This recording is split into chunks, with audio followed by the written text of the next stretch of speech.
Free Talk Live. You are free to call in and talk live here on Free Talk Live. That's what we do. We open up the phone lines so that you can call in and, well, talk about whatever's on your mind. We, of course, also bring in show prep. Makes sense. Last night we were talking about an article that we didn't quite get through from Medium.com. The author here, Elliot Gulliver Needham, he's one of those hyphenated kids.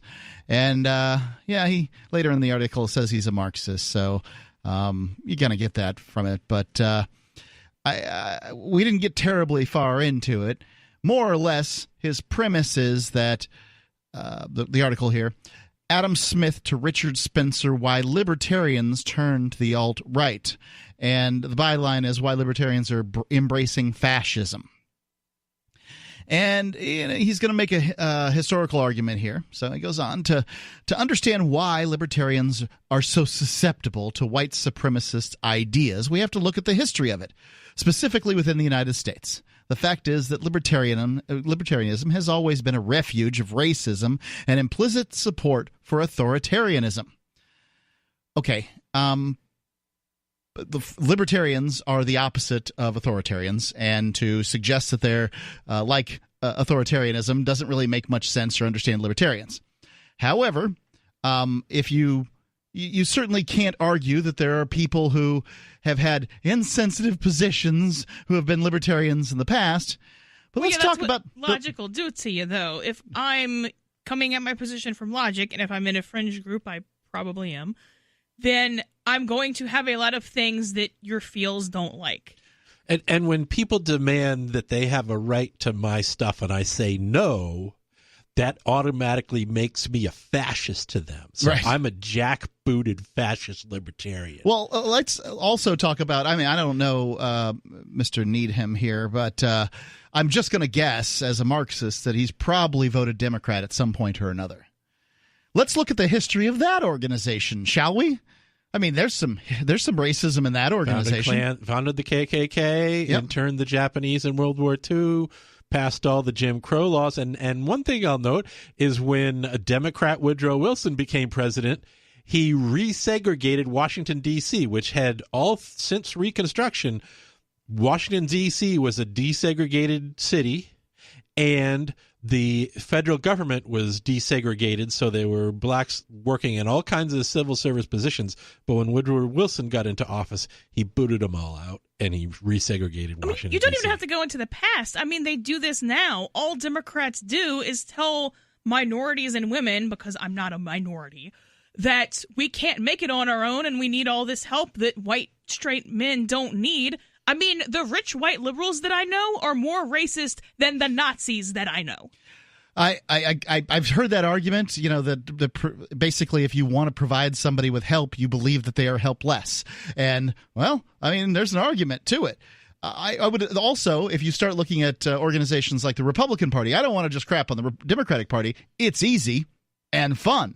But if you look at the Republican Party, I'm guessing that most people of certain ethnicities, right, like the non-white ethnicities, probably believe that most of the overt racists in America vote Republican.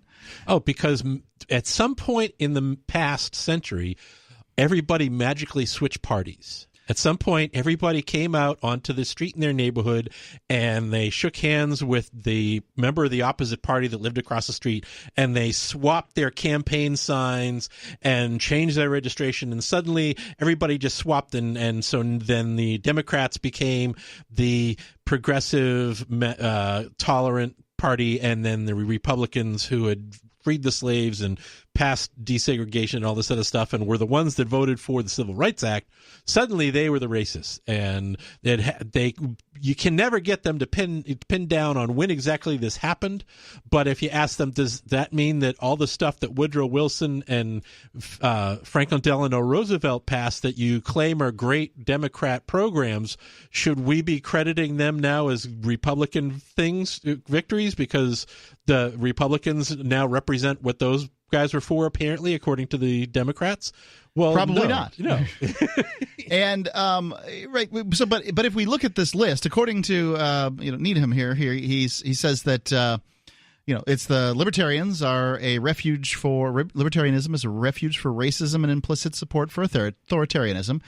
And if we include then the Republicans and Democrats in this list, how many political organizations in America representing what percentage of the voting populace are left? Because I'm just guessing nothing's left. And so you can go, back in history, and you can find racism wherever it is that you find it. And let's go on here with the article. It's just it's a fool's errand.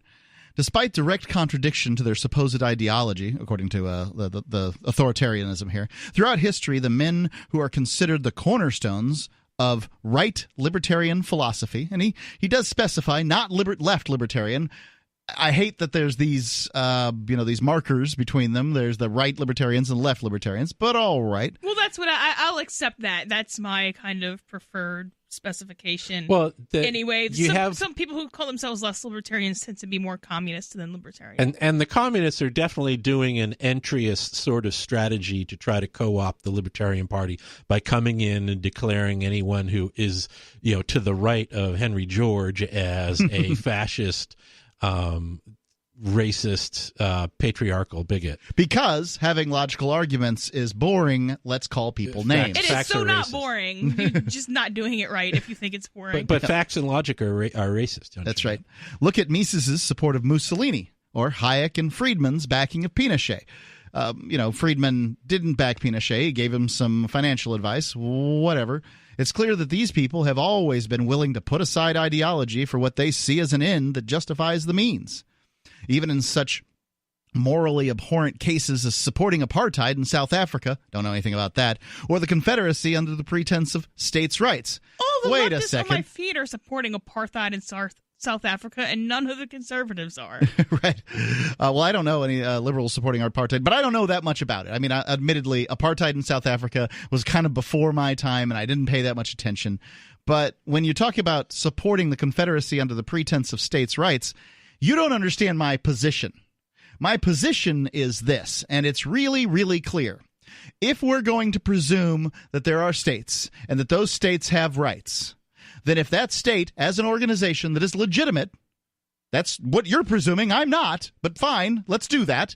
If you're presuming that state has the right to enter into a contract known as the Constitution of the United States of America, then by God, it has the right to get out. There's no other organizational model that we have as an example in history that you can't, once you're in, you can't get out. And if Democrats are so strongly anti-slavery now, when they were pro-slavery before, yeah, why did they support the 16th Amendment, which basically re-legalized slavery, only it enslaved everyone to the federal government under the income tax? Right, because slavery these days basically amounts to taxes.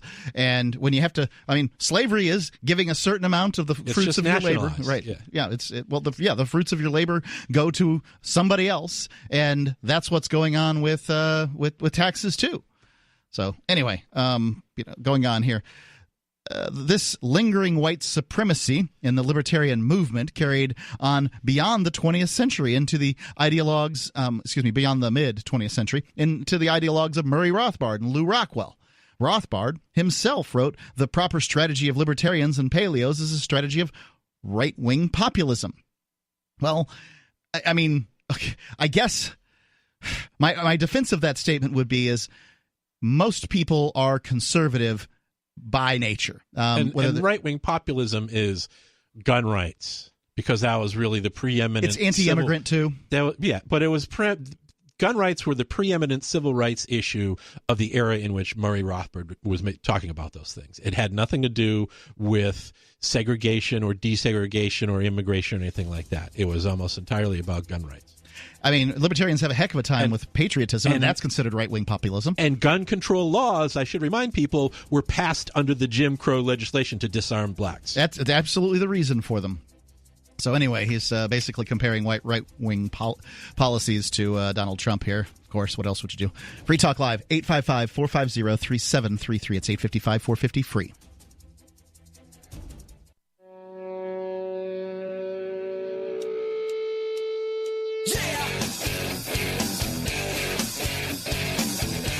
Free Talk Live. You're welcome to call in. talk about whatever you want to talk about. It's Mark here with you, by the way. Melanie. And Mike. Yeah, we're talking about this guy on the internet who has written an article that says that libertarians are basically all racists. And I think it's worth tearing this down, because this is the idiot's easy way out of winning an argument. Well, my enemies are racists. Yes.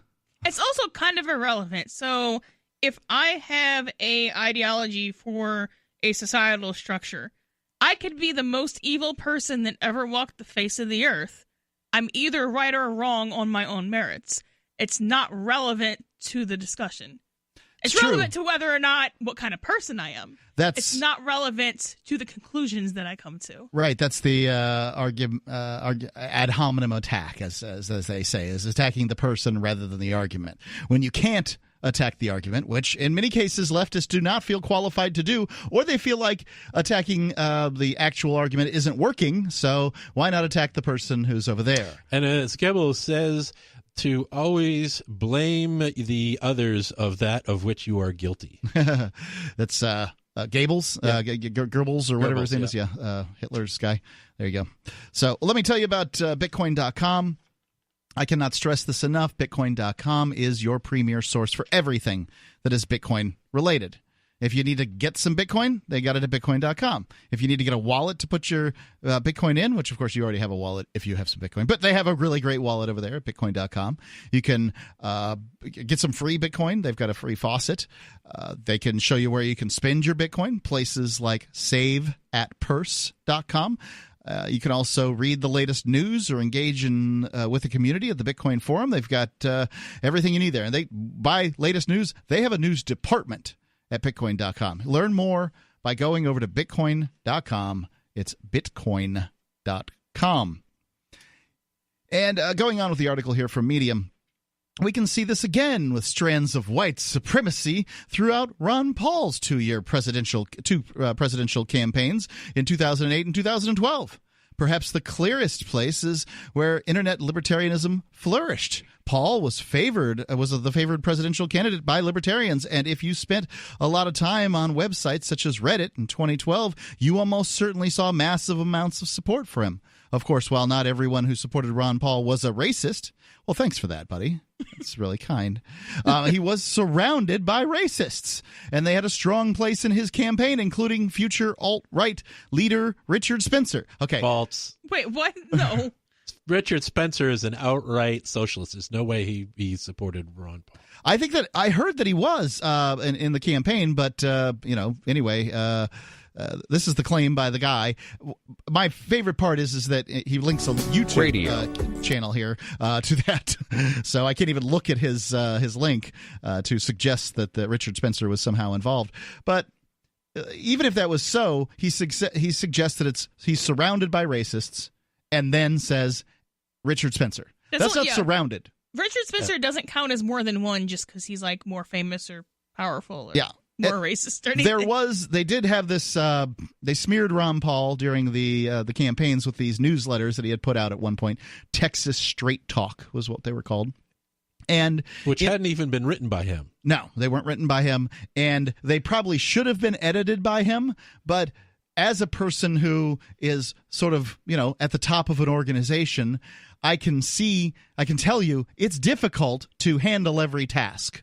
I just can't do everything. So I have to delegate tasks. And sometimes I don't, I'm sure Ron Paul didn't realize in retrospect he wishes he would have looked at that particular, editing job and said, I wish I would have read this thing all the way through and seen what was said there, but I didn't. And really the things that he had said that he was accused of being racist about was the sort of economic conditions that he was predicting, and he predicted that one of the potential fallouts would be racial-based conflicts. And what are we seeing now with Black Lives Matter versus, you've got in white supremacists in Charlottesville, there's a fulfillment of his predictions. That's racist.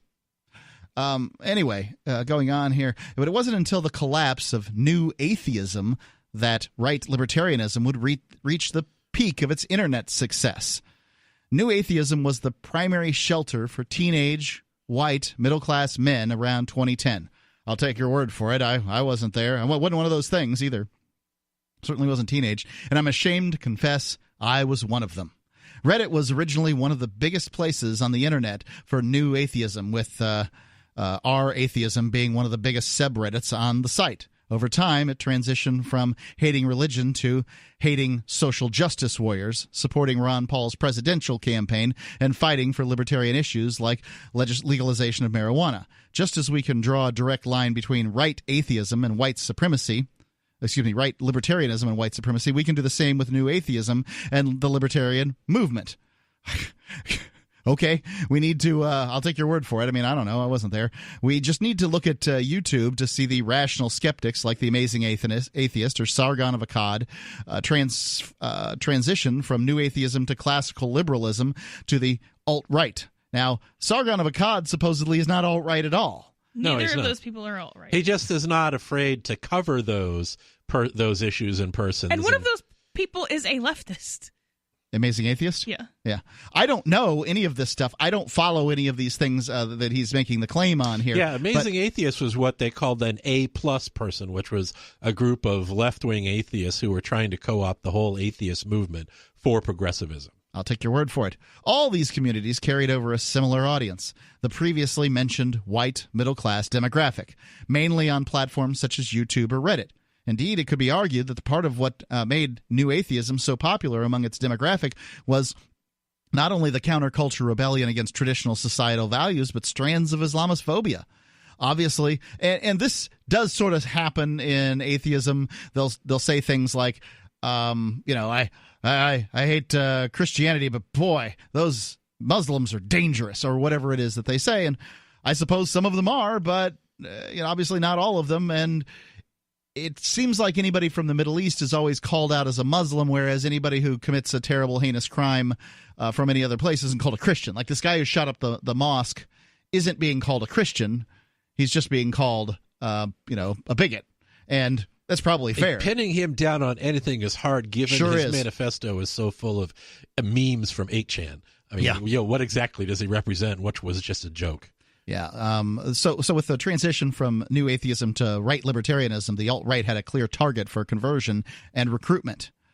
So the similarities between libertarianism and the alt-right, as hinted at by his historical development, libertarianism is to particularly appealing to the white middle-class men. It seems fairly obvious why. This group is perhaps the most privileged in our society and sees little reason for a change in societal politics. And you wouldn't be a libertarian. You would be a Republican. I think that he wants to call everything the same, and this is one of the mistakes that leftists really make, is for whatever reason they may hate Republicans, but they hate libertarians but they agree with libertarians on some issues. Oh, yeah, but the problem is the issues they disagree with us on are ones that we agree with Republicans on, and that makes us super Republicans, which are double secret evil. Whatever, yeah. 855-450-3733, Free Talk Live.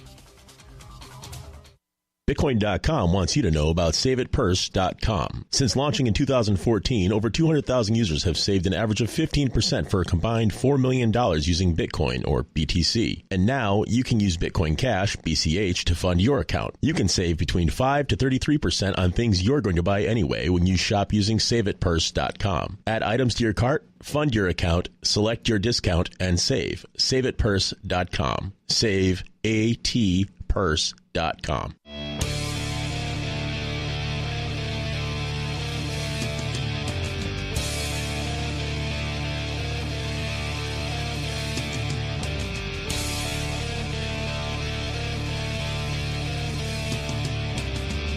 Free Talk Live. You are free to call in and talk live. Here on Free Talk Live, it's Mark with you. Melanie. And Mike. I'll read an article here from Medium.com where a gentleman has taken the low road in discussing libertarianism, and like so many, has just decided, so many on every side of the issue, right? Everybody wants to say, well, they're racist. You don't have to listen to their points. And I would just like everybody to step down for, just a few minutes here in life. And when somebody uses the pejorative racist, it's not that we should ignore it completely, because obviously there are racist people in the world. But it's also a very, heinous thing to accuse someone of. Right. Being, I mean, it's the next it's the next step down from pedophile. And once you call somebody a racist, you don't have to listen to their arguments anymore. I'm just saying, hey, everybody, our rhetoric needs to not be sloppy. Yeah. Okay? And if you can at least have good rhetoric, you can have a conversation. You might learn something. And I would like to know when being a communist is back to being seen as just as or worse than being called a Nazi. I don't know if communist, but certainly socialist has gotten more currency with being a socialist is cool now, And the thing is of course, they don't know what it means. Socialists and communists killed way more people than the Nazis did in the 20th century, but they're not seen as anywhere near as evil and dastardly. # not real socialism. Let's go to the phones here real quick. We got Bad Slave sitting on the line, calling in on the Discord. By the way, you can call in on Discord too if you would like to. You just go to discord.freetalklive.com. And there you have the option of, you can use the web browser if you want. I don't think you can call in the web browser, but if you get the app, especially on your phone, it works really well, and you'll sound great. Use Discord. We have cookies. Bad Slave, you're on Free Talk Live. Thank you. Mark, Melanie, and Mike, 3 M's there. What's up, bro? What's on your mind? Go for it. Yeah, good to hear from you, Mike, too.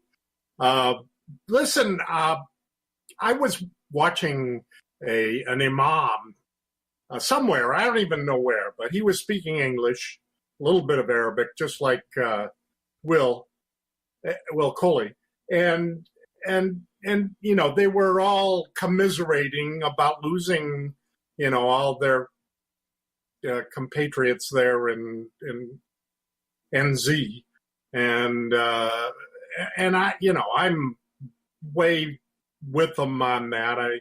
Nobody should have to put up with this crap. I don't care what your race, creed, or color is.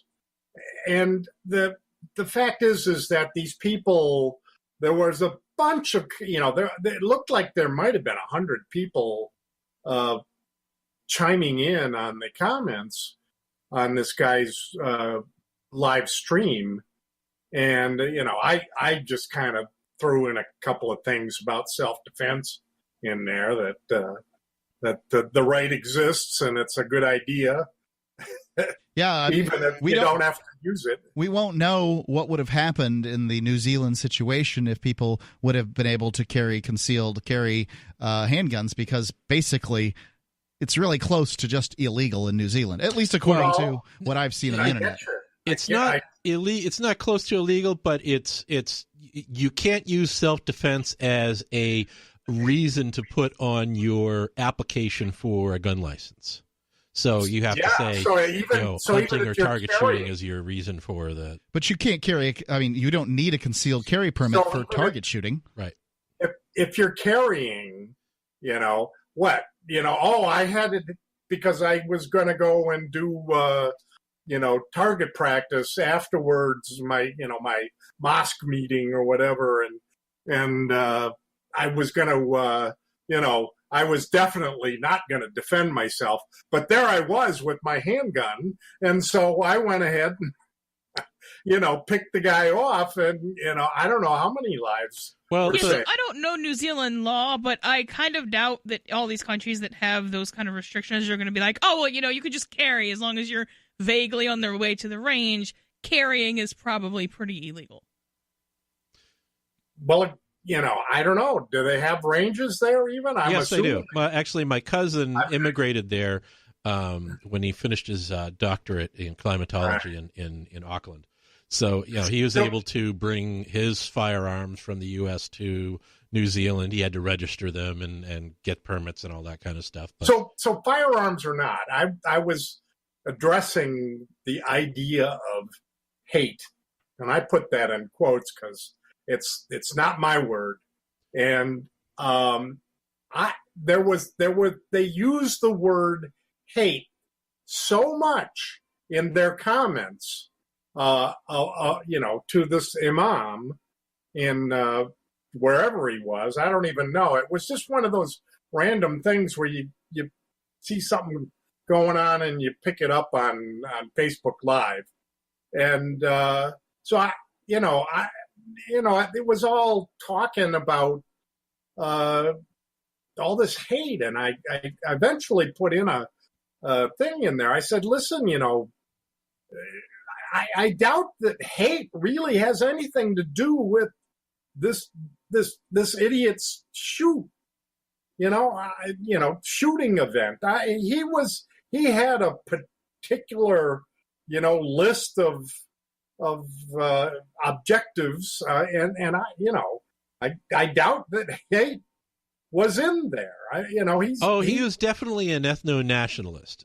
He specifically said in his manifesto, and I encourage people to actually go online and read his manifesto. Don't rely on what the news media says he said. All right. Well, everybody online saying, do not read his manifesto. No, read it. Right. I always encourage you need to read what your enemies write to know what they're saying. I'm intending to do that. But even being an ethno-nationalist, are you what? Muting me? No, I'm saying I'm curious as to how you're going to say that an ethno-nationalist doesn't have hate. I'm waiting for this. He has decided, through maybe something that he got from Molyneux or whoever, about IQs or about whatever, and that, and it's, it from some screwed up thing, it may not have anything to do with. Well, it's ignorance. One of his big arguments is you can't hate without having, some kind of a relationship. Yeah, that's not true. No, that's not true at all. And his arguments were actually more about fear than about, I guess hate coming from fear. Hate does come from fear. Yeah. His arguments revolve around the demographic trap that whites are in, where because so many whites in so many white-dominated countries have bought into modern progressivism and feminism and so forth, that the fertility rate among white women has dropped, and it's not at a replacement population, and that the propaganda supporting that's behind this demographic problem that white ethnic people have is a form of, quote, there sure are a lot of people that are worried about how many kids other people are having. And the thing, my argument is, it's like, if you really have that as your argument, why aren't you out making love and not war? You have more kids, okay? That's the solution. Well, most of these people are making the argument can't. They can't find somebody who's willing to carry their child. Bad Slave, thank you for the call. Obviously, there's something broken in this person. I would say that's correct. Thank you for the call.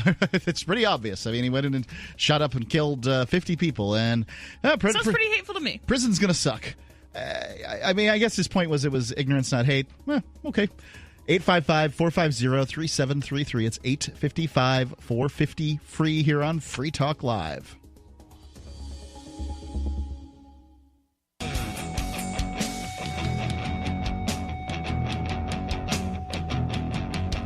Free Talk Live. You're free to call in, talk live about whatever's on your mind. It's Mark with you. Melanie. And Mike. Going through this article from Medium.com, somebody who's basically saying that, white middle class, and first it's libertarians, then it's the Republicans, then it's Donald Trump, then it's the white middle class, then it's the atheist. Everybody's a racist, according to this guy. And, when that's the premise of your article, I suppose that's what you should try to prove. However, but logic is racist, though. Right. At what point do you just sort of give up and say, well, everybody's racist except for me, and I'm the only right one, so you should listen to me? I mean, so if that's the case, then there's no reason to strive for anything else. If literally everyone is racist, then there is zero marginal cost to being racist, and you might as well just proceed with what you're doing. Yeah, well, that's true. So going on, it's hinted at by its historical development. Libertarianism is particularly appealing to white middle-class men. It seems fairly obvious why. This group is perhaps the most privileged in our society, and it sees little reason for a change in that social order, the societal order in place.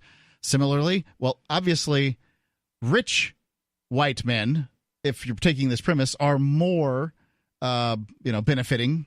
Middle-class men don't particularly benefit compared to rich men. So why in the world? But it doesn't really matter. I mean, in our system, Harvard's already done a study, and it says that we're closer to a plutocracy, which is ruled by the rich, than we are to a democracy anyway. So middle-class people don't have that much sway. Right. We're a bigger oligarchy than Russia is. Our oligarchs are just better at hiding among the crowd. I think that's correct. Similarly, the alt-right and all levels of far-right politics hold exactly the same goal, though admittedly they aim to achieve them through different means. But when the advantages start to erode, that's when we are forced... he's not going to say what the goal is? No. They're forced What to... is my goal? I will need to know. More reactionary, authoritarian ideologies. Immigration is an ideal example for this.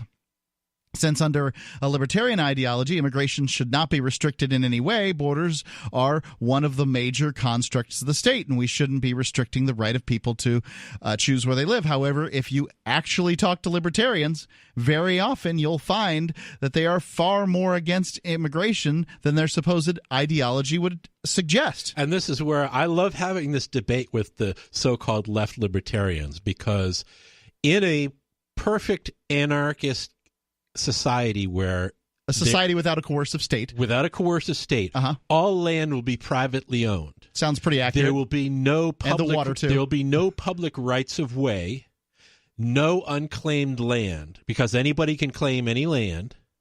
So therefore, you don't have any right of travel or migration. If you want to cross someone else's property, you have to ask permission for the privilege of crossing their property. So therefore, travel and immigration is not a right. It's a privilege. I tend to think that's true because I don't believe in the right to travel for the same reasons that you're saying. Is just that you may have a right to travel, but you don't have a right to travel to walk through my living room to get there. Right. So, where does this right of travel come from, and exactly what does it mean? I tend to agree with that, but what would happen, likely, is that there would be roads that would be put in place by, say, major corporations like Walmart and that kind of thing. Or homeowners association. I like to say countries are country clubs. They're huge homeowners associations. Well, they are, but you never had the choice as to whether or not you entered into the agreement. Oh, sure, but I lived in a homeowners association that my parents bought into. Yep. I didn't have a choice about true. living there. Yep. Okay, and I grew up there. Yep. All right. Same well, happens. You did once you turned 18. So, I mean, it's not just a whole bunch of kids coming across the border by themselves. Sure, but if I inherit their house there, okay, I don't have a choice of whether or not to keep paying the fees to that association if I want to keep owning that house. If I don't want to keep paying the fees to that association, I sell the house and I move out of that homeowners association. That's correct. Okay. So, and that is true when it comes to a libertarian society. Ultimately, this is true, right? The problem is there is no place to move that is freer or significantly freer than where we are today, and people should be able to migrate as they wish. I would like to be able to have somebody come from a foreign country and visit me without having to go through all the rigmarole that there is involved. Oh, sure. But I can't do that because the Homeowners Association in Washington, D.C., that has basically conquered the earth, Well, you have them, and they're basically representing all the homeowners associations of each state. Okay, so you've got this association of associations. They've got strong protections that limit the guests that can be in the country club. And they also have strong protections against your voice ever being heard. Correct. So, yes, it's true. I tend to agree with you on this. However, we have a really, really inefficient system, and saying that, the problem with immigrants, if there's a problem, is that they avail themselves of welfare, right? If it's available. Who wouldn't? 68% of illegal immigrants are actually using one form of welfare or another, despite... So I've heard.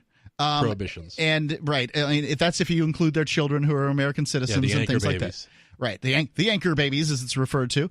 But if you put out a bowl of cat food every morning, you can't really get angry that cats come and eat it, you know? So if you have a program that gives a bunch of free stuff out, the problem is the program. The problem is the bowl of cat food, not the cats. The cheese in the trap is always free. Yes. So I would say that the problem is that we have welfare programs that immigrants can avail themselves of. They're not written properly, and nobody seems to want to rewrite them. We know that it's a lot easier to grow the government by creating a wall and hiring border guards. Hold on, it's easier to grow the government by hiring border guards than it is to shrink the government and actually make a welfare law that makes some damn sense. Because our representative democratic system bases the apportionment of congressional districts on the number of persons in your district, not the number of citizens. And this is a battle that's starting now. And that's why you have sanctuary states that want to hog all the congressional districts, are encouraging illegal immigrants, and they want them all coming there, and they're putting them all on welfare because they want more congressional representatives to vote for more largesse to be federal funding for their states from the federal government. See the problem? I also think that many people would come to this country and work very hard even if they weren't given a vote. I don't think they need it. No, they don't. Ultimately, that this country offers so many great things. A vote is minuscule among them. And if the reason the Republicans don't want people to come from other countries is because they might vote Democrat, well, first off, Republicans have a marketing problem. But second off, let's just make it so that that's not an issue. I think that we should have a lot more legal immigration. I think we should make it very hard. That's what Trump said a couple of weeks ago. Get rid of birthright citizenship. Make citizenship harder than getting a driver's license. I think it should be, I think it should be difficult to be a citizen, and I don't know what it would take to do that. But that's just trimming around the edges. What I think we should do is rewrite the Constitution to make it very, very difficult for the federal government to grow in size. That's it. But, that's not going to happen either. Going on with this, he's talking about the issue of borders, which does separate libertarians. They don't all think the same way. Mike, I don't suspect you feel exactly about borders as I do. But it's okay, right? I mean, just because this guy thinks that libertarians should feel this way. I distinguish between my ideal anarchist society versus dealing with the current society as it is. Agreed. Obviously, we have a current society, and the whatever rules you make have to function under that society. You can't. The Democrats don't get to say, we'll just have the libertarian ideals that we like, and we aren't going to apply the rest of them. It doesn't work that way. Right. Sorry. The same rhetoric around the undeserving poor is used both towards people on welfare and immigrants who are apparently coming to live on welfare. This is also due to the idea that immigrants will vote for left-wing parties more, which they do, than lead to a stronger welfare state. Time and time again, what libertarians have shown to be willing to abandon what they claim as their core principles to uphold the societal order, which places them on top. That doesn't make us unique as humans. No, I wouldn't. You get on top from merit, from working and achieving and innovating and earning people's recognition of what you've worked in. Well, my system that I've just laid out here, I welcome people coming to this country. You just don't get a vote. You just don't get free stuff. Right. No free stuff, no vote. If you want opportunities, you come for opportunities, not for a gravy train. And that is consistent as it could possibly be with libertarianism. It's not a problem with it. It's not consistent with democracy, but I think democracy sucks because I hate human beings. I think the vast majority of them are stupid. Okay? Yes, I absolutely believe that, 100%. If you have a 100 IQ, I don't consider that average. I consider that dumb. 855-450-3733. Call in and spread your hate, is what we've said. 855-450, free as in freedom. I know. It's a terrible position. But this is 48 years I've lived on this planet with folks, and I haven't grown to love them. Free Talk Live.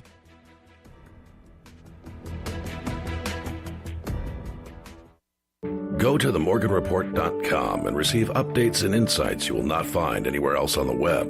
You will discover how to grow and protect your wealth under all market conditions. The Free Morgan Report provides interviews, webinars, question and answer sessions, plus mind-blowing videos. As David Morgan says, let my passion create your wealth. TheMorganReport.com. The Morgan Report. Spreaker.com.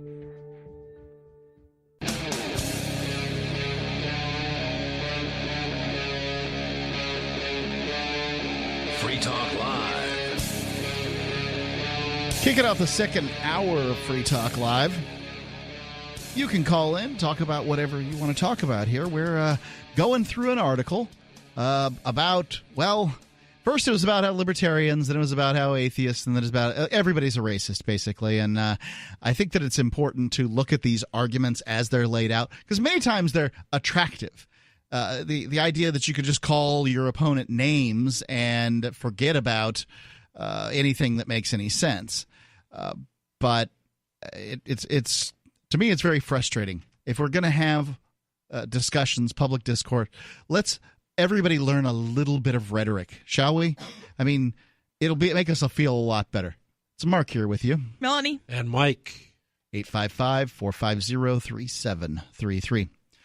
To understand this fully, I think it's essential to separate the similarities between the alt-right and libertarianism into two categories: the emotional aspect and the ideological aspect.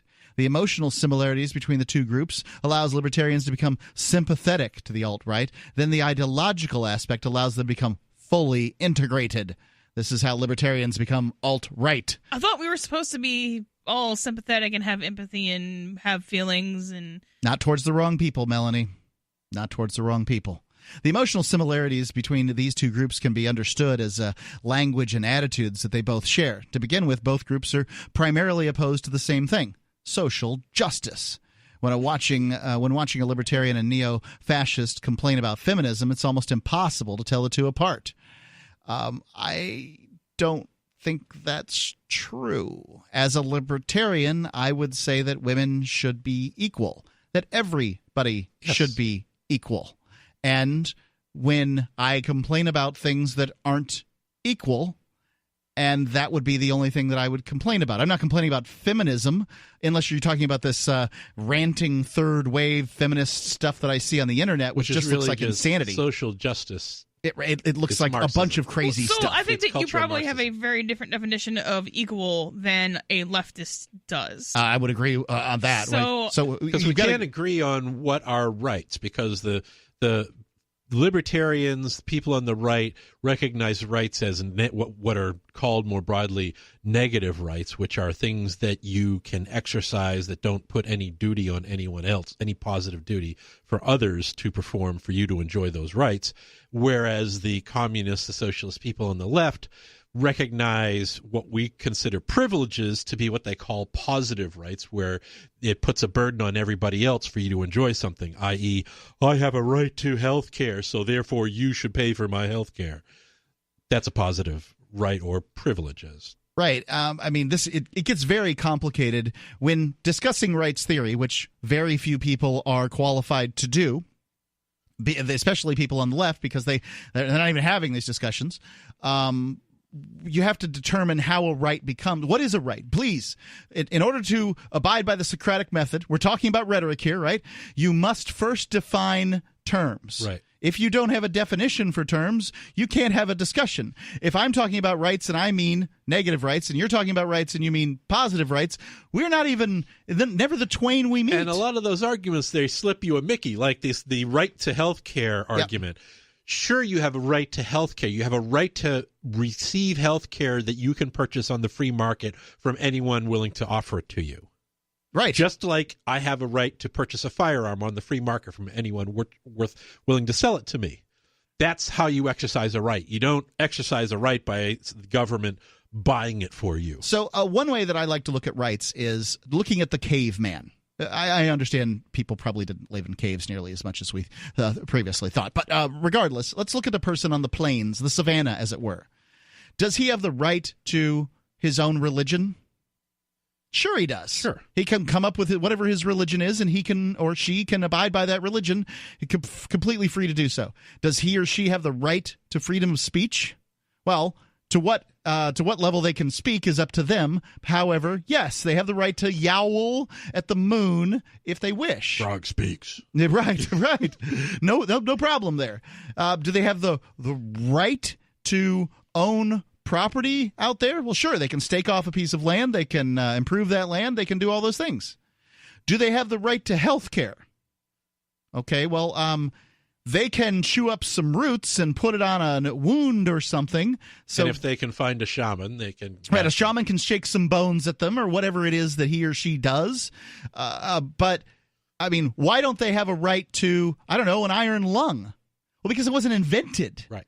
Somebody put, intelligence and purpose and materials together and created an iron lung.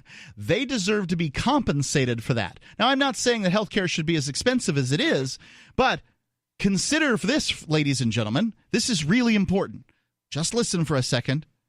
Healthcare costs have risen commensurate to government involvement in healthcare. Right. 90% of the rise in healthcare costs in the last 30 to 40 years has been by the increase in the administrators, not the increase in the cost of healthcare providers. There have been people who have made medical advancements and tried to give them away and tried to make them public domain.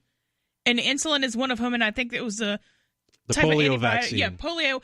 And so then some other corporation who never paid them ended up with it and now has an exclusive monopoly granted by the government to sell something they had no hand in because the state said so. Right. You cannot, people try to give away health care and the government's like, nah, can't do it. If Jonas Salk had actually received royalties for his invention of the polio vaccine, based upon what people have actually paid for being vaccinated against polio worldwide, he would have been worth about $7 billion today. And he could have set up a foundation that would have then redistributed that money to people who get polio vaccines, which would push it farther and wider. And this would have been great. It would have been a great way to spend that money. However, he tried to do it a different way, and it didn't work out because government. Like libertarians, over and over again, you'll see this theme. We know what the solution to the problem is getting the government out of it. But the socialists here, this guy really truly does claim to be a Marxist a little bit later in this article. They always think that government's the solution to the problem. And when you're looking at rights, it's important to at least have the conversation. What is a right? And when you're talking about health care or, the right to equal pay or something like that, it always includes government. And what do I mean by government? They're always blaming the market for the failures of government. Right. The government goes in, messes with the market. Government failed, messing with the market. We need more government to fix what the government screwed up. Right. And it just keeps going on and on. But what government isn't something special. It's just a person with a gun that's willing to use it on you if you don't follow orders. And it's a terrible way of doing anything because there's no feedback mechanism. There's no price value feedback that tells the people that are providing it whether they're actually providing value to the customer, the taxpayer, for what they're paying. So, and this is, my criticism of democracy in general, where a democratic vote is only a yes or no signal. It's a binary signal. Yeah. Whereas the price is an analog signal because in the market, you can tell a lot more from people buying or refusing to buy your product versus a competitive product based on features, the costs, what price you can get for it, so on and so forth. So it's a much richer signal and a much better form of democracy than a vote. Right. With a price signal, for instance, if you price your gallon of gasoline at $10, I will buy none of them. If you price your gallon of gasoline at $3, I will buy as much as I need. If you price your gallon of gasoline at $1, I will find everything I own that will hold gasoline, and I will come and get it from you because I am pleased with what you are offering. Right? Now, I'm not saying that it's easy to do that, and you can do that and those kinds of things. I'm just saying this is a much richer signal. Now, when it comes to a vote, if you offer me Hillary Clinton and Donald Trump for whom to vote, I will vote for one of them, but not for the reasons that you think I did. That's more of a trolley problem than a thing you want. Well, you're talking about gasoline. An excellent example is the story of Standard Oil. because Rockefeller, he was punished not for being a monopoly that charged too much, but that he charged too little for gasoline and his competitors could not compete. He ran his competitors out of business because he always beat them on the price because he ran a better business. He bought them out. Price sharking. No, he didn't. He was giving people a better product for less money, and the competitors got... Free Talk Live.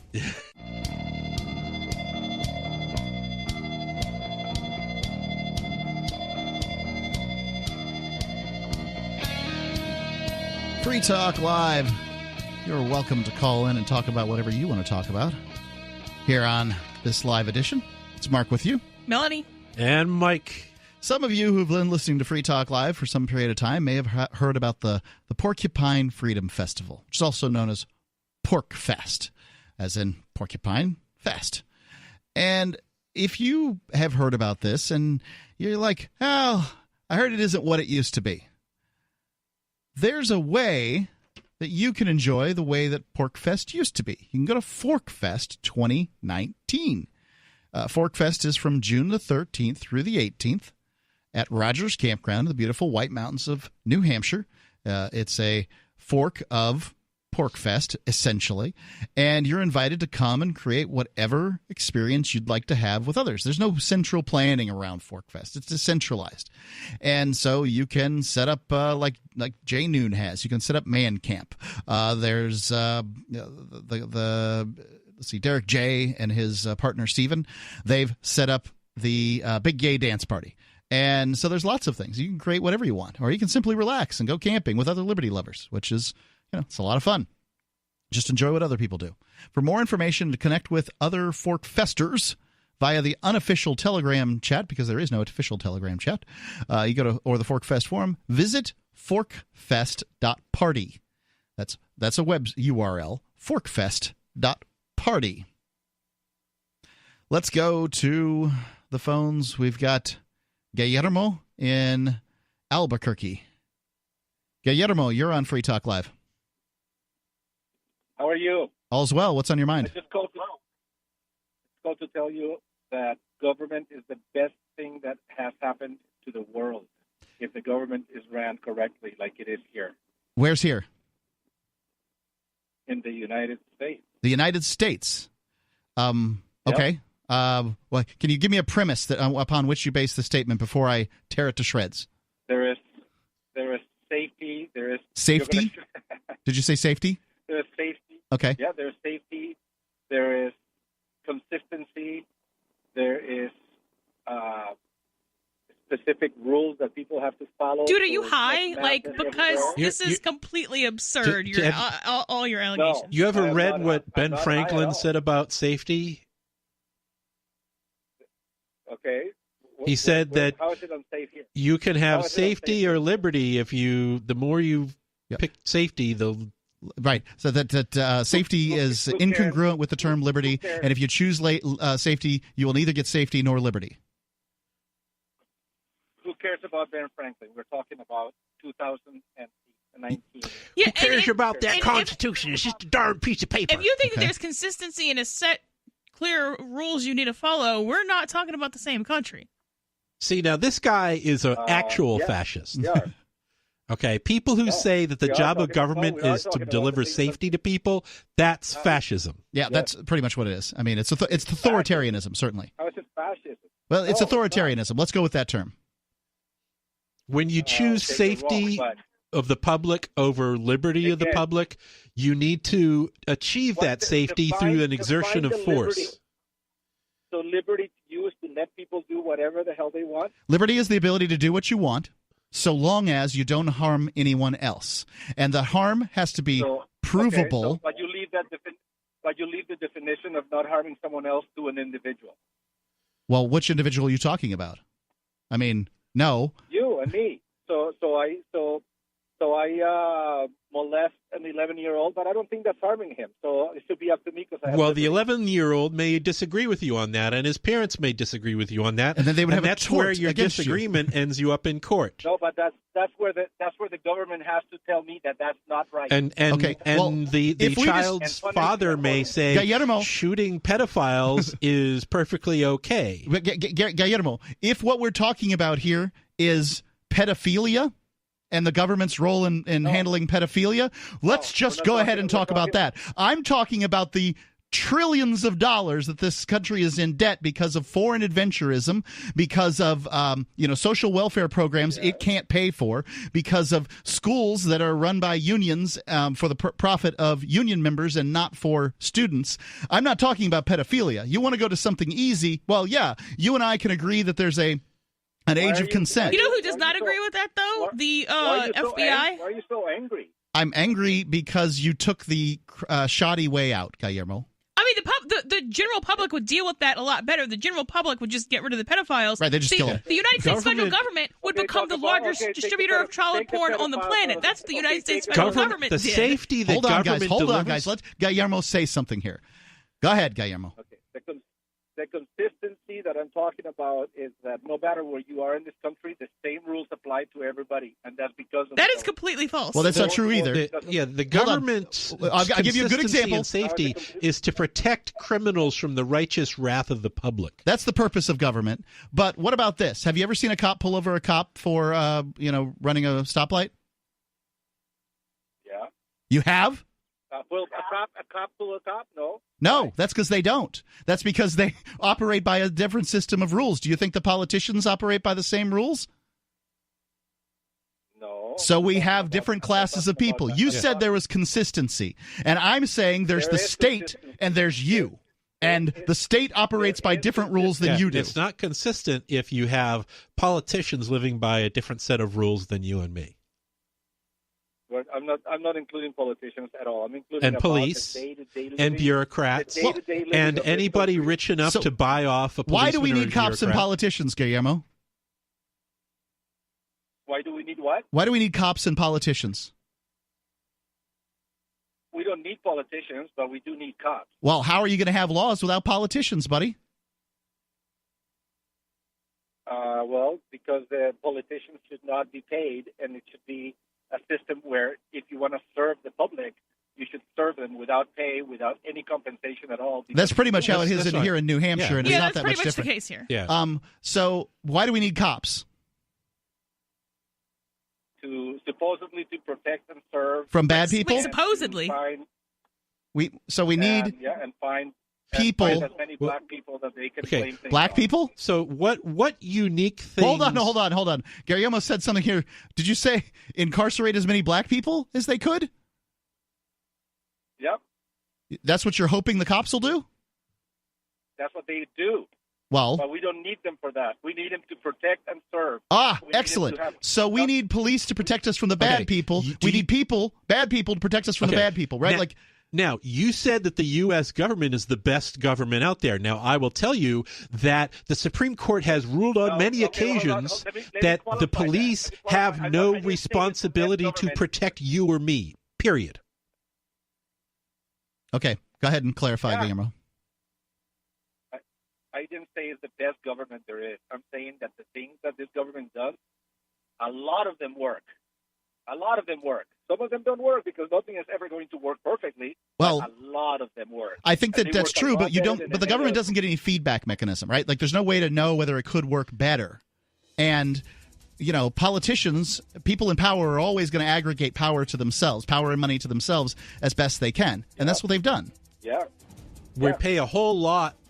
It's better than Mexico, though. We pay a whole lot more than any other country, and we get very little that's useful and a lot of really bad stuff. Funny thing is that retirees from America are going to Mexico for a better life. 855, thanks for the call out, Guillermo.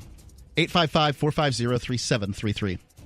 We have some good news. The indictments against Ross Ulbricht in the District of Maryland were dismissed with prejudice, meaning they can never be refiled. This is especially good because those indictments contain the only charge ever made that Ross engaged in murder for hire. This was a serious allegation that Ross Ulbricht denies. It was never prosecuted or ruled on by a jury, but was trumpeted by the federal government and the media as if it were proven fact. The Maryland court held these indictments for almost 5 years, poisoning Ross's case and leaving him under a cloud of unproven allegations.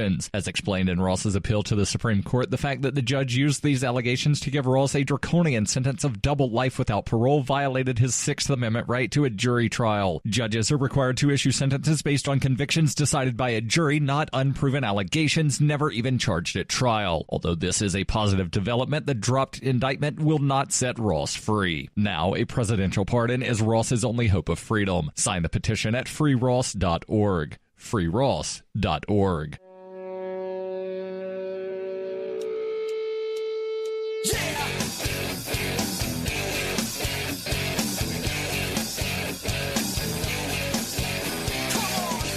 Free Talk Live. Call in, talk about whatever's on your mind. The number, 855-450-3733. It's 855-450-FREE.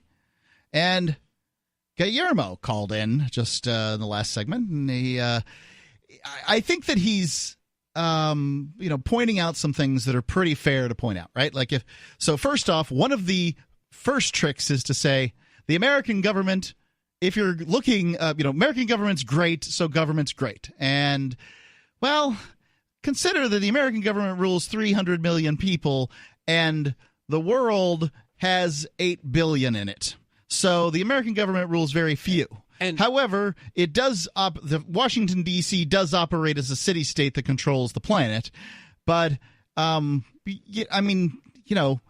then backed off to if government's done correctly. Well, where's it done correctly? In the United States. Oh, I've got some things to say to you because I think we could do it a lot better.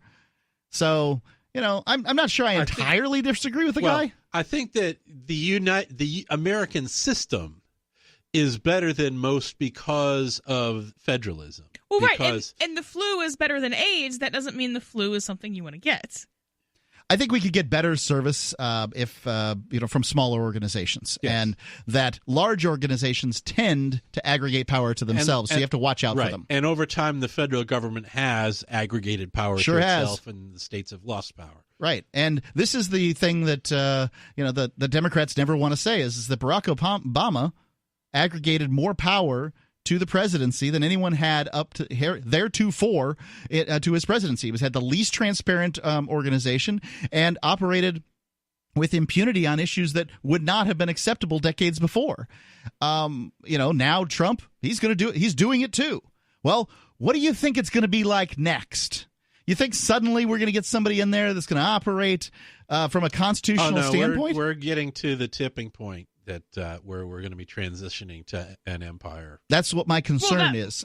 Might be preferable as long as we get rid of the term limits. But yeah, and what he was doing is what statists typically do is he was presenting an actual government that actually exists and then wanting to be judged on some alternate dimension fantasy government where everything gets done right. It's like, okay, so if you have a system, if you want to discuss this fictitious system that has never existed, then we can discuss that on its own merits. But that does not have anything good to say about the U.S. or Russia or Spain or Mexico or anything else. Mayberry has a great government. Right, okay. It sure does.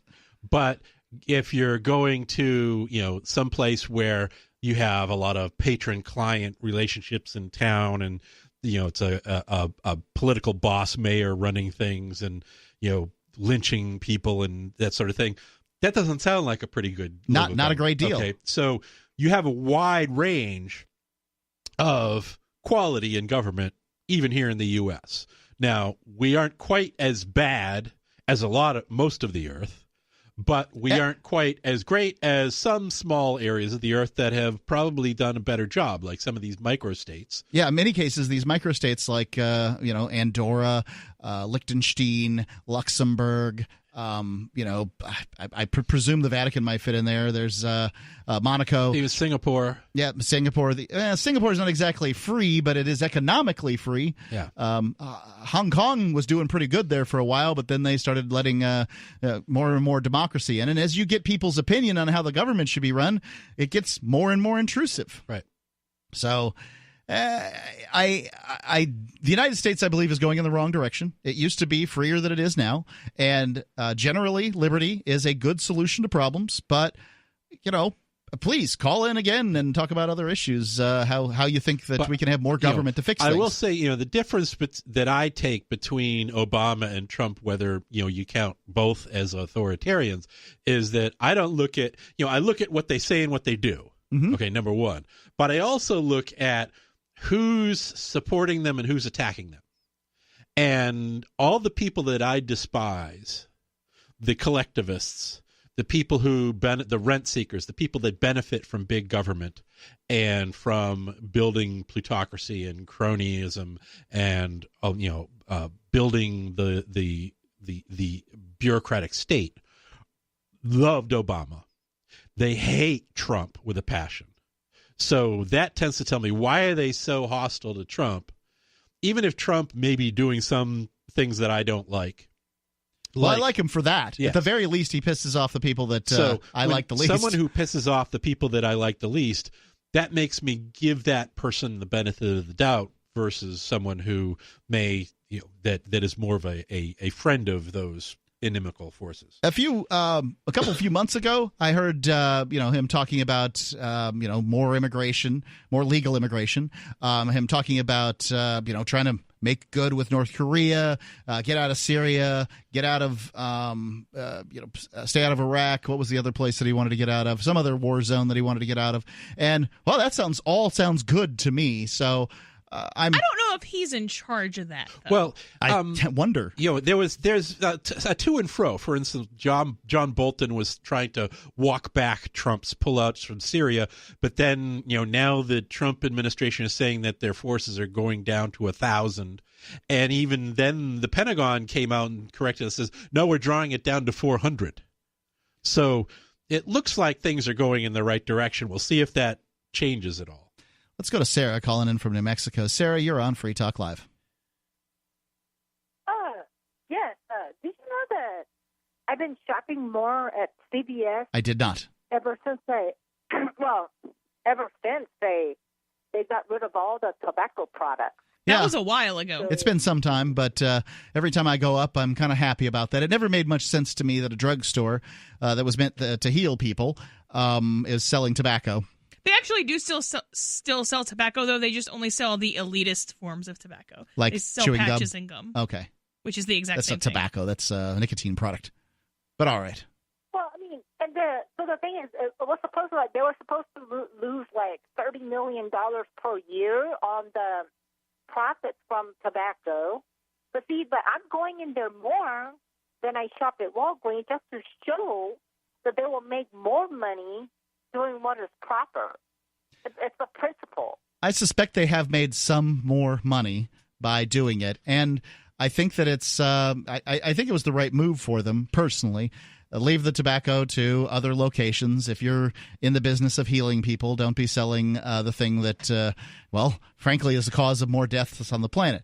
Look, I think people have the right to smoke, but. You don't have a right for CVS to supply you cigarettes if CVS does not want to supply you cigarettes. No, that much is true. Yeah, I'm not going to switch from Walgreens because I'm not going to give CVS preferential treatment because they still sell soda and chips and sugar's opium. Next, right? So the fact you got rid of cigarettes is like opium. And you still sell nicotine. So opium's a legit drug in the form of opiates. Not in the quantity that they sell it. Well, they're filling prescriptions as they have been given, right?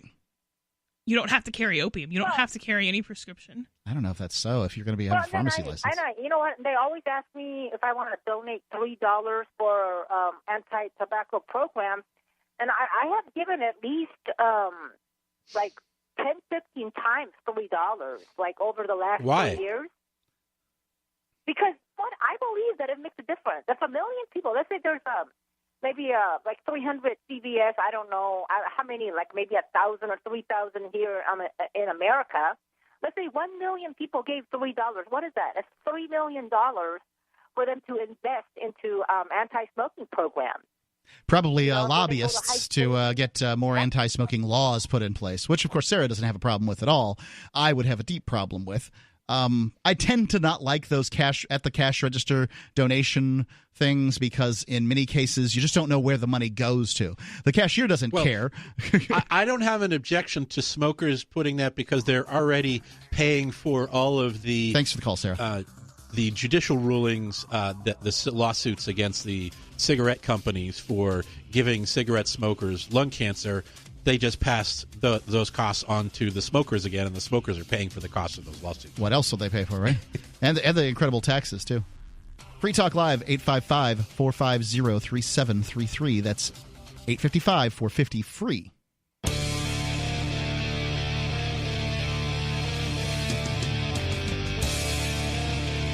Free Talk Live.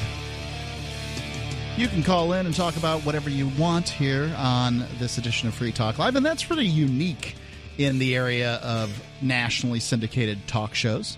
If you appreciate that we offer the opportunity to people who want to talk about whatever's on their mind, which isn't happening in too many places, you can support us by becoming an amplifier, just like Nahor, who is a silver amplifier has. You go to amp.freetalklive.com and do as Nahor has and sign up for the AMP program. It's $5 a month, and we give you all kinds of perks. We appreciate the help, and we use the money to advertise, market, and promote Free Talk Live, a show that is unique among radio programs in America. It's amp.freetalklive.com. So let's go on with this libertarian hater who's written this article on the internet and go from there. The rhetoric that libertarians consume acts as the rhetoric that libertarians consume acts as a lubricant for transitioning to the alt-right. This is his premise here. Libertarians are really secret Nazis, especially around free speech. The concept of free speech is held in such high regard in libertarian circles that when a leftist suggests that giving a Nazi a chance to advocate for genocide isn't a good idea, the libertarian is forced to defend the Nazi so as to stand up for their ideas. Except for all the consistent libertarians who don't actually believe in free speech. And if I didn't believe in communists and socialists also exercising free speech, then I would actually be doing what Pinochet did in tossing commies from helicopters. And so the fact I'm not doing that proves that I'm not actually a fascist. I don't know that I believe in free speech either. I think that free speech is kind of contingent on property ownership the same way that you said freedom of travel is contingent on property ownership. You have a right to free speech. You don't have a right to make me hear you. Wait, so really what you have a right to is non-aggression, because I don't have a right to free speech. If I did, I could walk into CNN and be like, hey, CNN, we're doing the Anarchy Show now at 5 o'clock, and just grab a microphone, and they can't stop me because I have free speech. That's the difference between speaking and listening. Okay, going in and making somebody else broadcast your message to their listeners that's forced listening. That's not. But then I don't have free speech because free speech is a positive right. I have a right to non-aggression. So if I'm doing something on my own property. Free speech is not a positive right. It's a negative right because you can speak how much and however and wherever you want, but nobody is obligated to listen to you, and the market can ignore you. I can't speak wherever I want because a property owner can say, I don't like what you said, get off my property. Sure, and you can go someplace else where people will not tell you not to speak, and you can speak all you want there, and if anybody wants to listen to you, they will come and listen to you, or they will listen to your broadcast, but nobody is obligated to provide you a platform, and nobody is obligated to listen to what you have to say. Well, I think the state is obligated to provide you a platform. So there's in the sense of like town square, right? Like town square is probably the best example of sort of freedom of speech. You got to pay your money to the town. If you're going to have a town square, then everyone has to have equal access to exercise. And pretty much every town has one. Right. That's not at all my experience. That every town has a town square? No, they don't. Okay, well, the ones I'm familiar with, there's always this little plot of land where you can go, this free speech zone. What they try to do is they try to require that you get permits to have your they absolutely do. In most cases, nobody ever goes on this thing in most of the towns that I'm familiar with. But so if the government demands tax money from you, you have the right to speak on their property. The problem is, again, the government, not the speech. So you have the right to speak on your property and the property that you are forced to pay for. None other. Correct. Right. I mean, ultimately, and if but that's true of any action. So then why is that different than saying I have a right to eat M&Ms because I can do it in my own house? You do have a right to eat M&Ms. And the houses of people who will let me, and I can do it on government property because they can't. You can eat as many M&Ms as your body will allow you to. But then why is that? Then why is speech special? Like any action, it is true of any action that I can do it on my own property and the property of consenting landowners. It's special because people can remember it. They remember freedom of speech. Yeah. Freedom of speech is protected by the Constitution because it has a history. Well, the Constitution also isn't an anarchist document, so I kind of don't care what the Constitution protects. Well, yes, but it's enshrined in our culture because of the Constitution, and it's enshrined in the Constitution because of our history where kings violated people's rights of free speech and infringed upon that, and the whole reason for our revolution was to restore the rights that were most strongly infringed, and the ones that were most strongly infringed were those that the founders then said, we need these amendments in our Constitution to ensure that the government we're establishing does not violate them like the king did. The kings weren't violating people's right to free speech. The kings were violating people's right to non-aggression.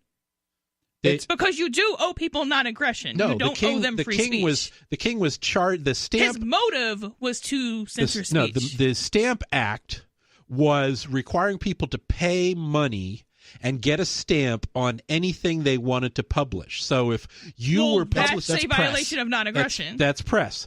But press is part of speech. I concur with you. I think that this is absolutely what is a difficult thing to understand is that the founders were attempting to cobble together an authoritarian state and make it look as free as anything had been up to that point. And that's true. But the difficulty is that you can't have a freedom of conscience, which is what this is all about, if you're forced to pay a tax. And that's where it comes from. You're still forced to pay a tax. You can't have a state and freedom of speech really only exists either on your land or land you're forced to pay for. If you have a voluntary participation organization where it's funded by fees charged on privileges offered, like use of public lands, use of association lands, then you have a situation where it's not based on aggression. And that for a large part, at least at the start, the founders were trying to establish something like that. They were doing They were doing the best they could. But it very quickly devolved within a few decades of that.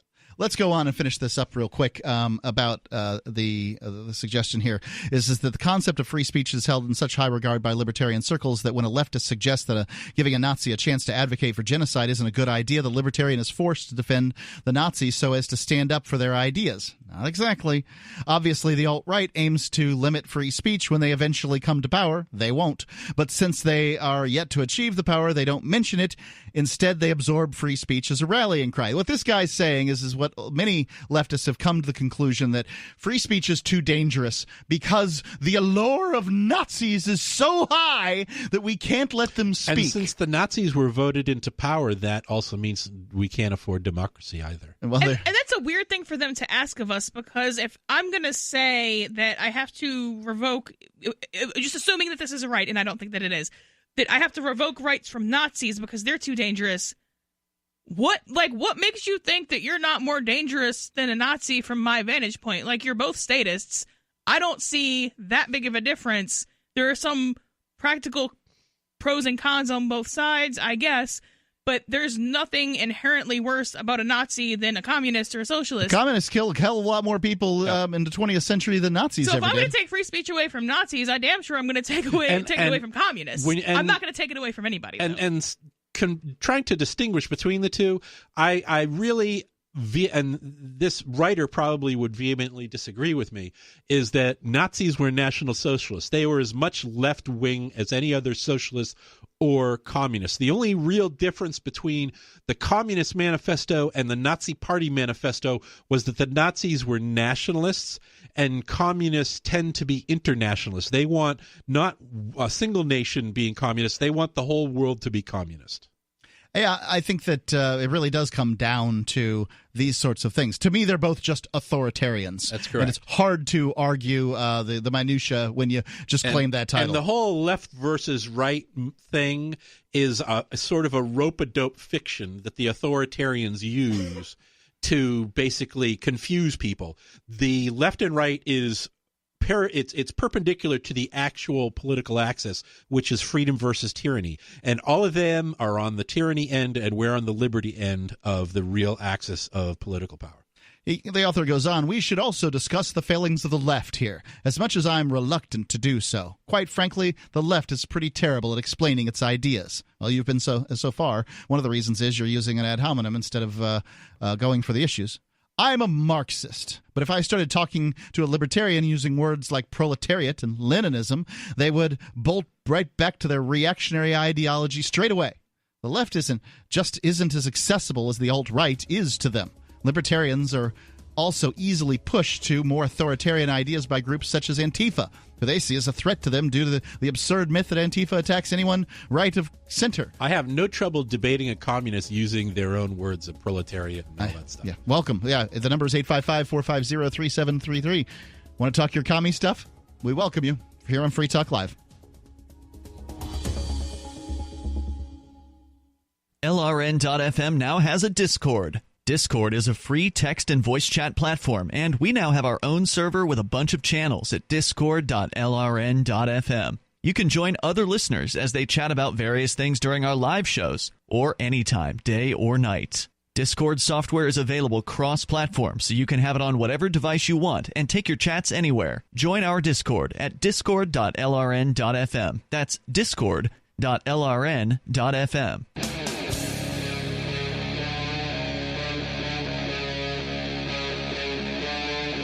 Free Talk Live.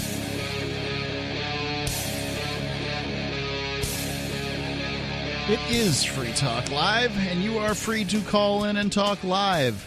Here, kicking off the third hour of Free Talk Live, it's Mark with you. Melanie. And Mike. Call in and talk about whatever is on your mind. And we just finished up a story from Medium.com about some guys deciding that basically all libertarians are Nazis or something. You can go to our Telegram page and just go to telegram.freetalklive.com. You can sign up for our Telegram group there, and you can see all the show prep that we put together. And we also put our clips in there, and you can share those, whatever you'd like to do. It's telegram.freetalklive.com. But, Melanie, you've got a very interesting story. Yeah, so it's ridiculous. It's happened in Alabama. This guy and his girlfriend, well, this guy got his girlfriend pregnant. He found out she got pregnant. She killed the kid, which was legal. Okay, I see. You're talking about an abortion. All right. She committed feticide, which is apparently legal at that stage in Alabama. See where you fall down on this issue. Go ahead. And no, you don't, because that's not the issue. And then, so now he is suing the news article actually said that the state of Alabama declared that he can sue the clinic. I don't think that's true. It might be in Alabama. I don't know what pre-filing procedures they have there, but all that happened is that he filed suit against the clinic, the abortion pill company, and 3 of the clinic doctors. That's because they're the ones with the money. So the abortion pill company. Does this mean that he was given one of these? She was given one of these a day after. The baby was. It says in the filing that the baby was 8 weeks old. My guess is that the baby was actually probably 6 weeks old because they count pregnancy really weird and stupid, and I don't think that any of these people are smart enough to realize that. Okay. So a pill can be given to make somebody who's at really, really early stages. Yes. So at 6 weeks, yes. 8 weeks, no. I don't know that at 8 weeks, no. I know that it's less effective the longer you go on. Pretty but clearly, just on the fact that just because of the other things that are happening, they probably the clinic told her she was 8 weeks pregnant, which means that she was really 6 weeks pregnant. Okay. Well, that's kind of not relevant. Fuzzy, because we've all get taught that a pregnancy is 9 months, but it's really 10 months because it takes a month to actually detect the pregnancy. Okay. Well, it does if you count it the way that they're counting it now. They count pregnancy now from the first day of your last period, which is the one day you know for sure you are not pregnant. So they, on average, because people ovulate at different times, on average you're tacking on an additional 2 weeks, and then it takes about 2 weeks for the pregnancy test to work. Okay. So, I'm beginning to understand a little more now. So this young man was not consulted, I presume, about his the imminent demise of his fetus here. Well, so in the filing it says that he found out that she was pregnant, which implies to me that she did not tell him. Yeah, and it doesn't sound like she was sharing this information. He tried to talk her out of it. Okay. So I guess this comes down to these questions of sort of who owns the baby, as it were, right? The left would try to say something to the effect of it's her body and her choice, right? And well, the fetus is not her body; it's not her genes. It's the DNA of the child is a completely different set of chromosomes than the mother. Yeah, so nobody owns the baby because the baby is a person, and you can't own people, basically. So Planned Parenthood and Blackwater kill people every day. They murder, though both of them murder people every day. That doesn't mean that I get to sue them because I'm not the victim there. You don't have standing. Well, legally it's because I don't have standing. Morally, it's because, okay, so if Planned Parenthood kills a random kid, or if Blackwater kills a random kid across the world, why do I get a paycheck? That doesn't make any sense. No. But if Blackwater kills your kid, you can sue them for that. Yes, but I don't think that he has any. I don't think that he has any moral. He definitely doesn't have any legal rights. I don't think he has any moral standing here. He doesn't have legal rights because courts have ruled that a man gifts his sperm at the time of procreation to the woman, and he loses all rights to the use of it after that event of gifting. And that's not how I would get to that conclusion, but that's if I was the arbitrator in Ancapistan, I would not give this guy any rights. So first of all, there are no good guys here. The only good guy here is dead.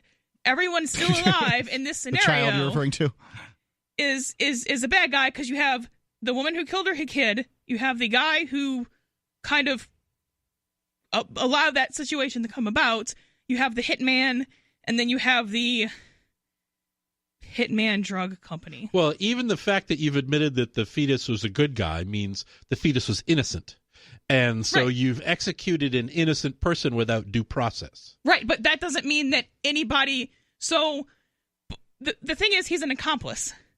So, so there's no good guys here. Well, what's he an accomplice for? He's an accomplice to murder. The father's not an accomplice. Yes, he is. He did not consent to it. Yeah, I mean, it sounds like he's expressing his opposition to it. He's trying to fight against it. He certainly could have perhaps waited for a better time to begin procreating with this woman who made the decision that so how is that not negligent homicide? So if I have an infant, and I bring them to a completely unvetted babysitter, and I'm like, here. But babysitters had a 23... Okay, so he either put a baby in someone who he knew or should have known would kill the baby because they either discussed it or they didn't. And if they discussed it and she said, yeah... I do that, then he's guilty of homicide. I don't think that is an issue that gets discussed over beers at a pickup joint. Or he didn't discuss it. And so, according to... people who make stats on this, guttmacher.org, which is a organization loosely affiliated with Planned Parenthood. About 23% of women will have an abortion. Some of those are more euthanasia lifeboat situations, but the overwhelming majority of abortions in the U.S.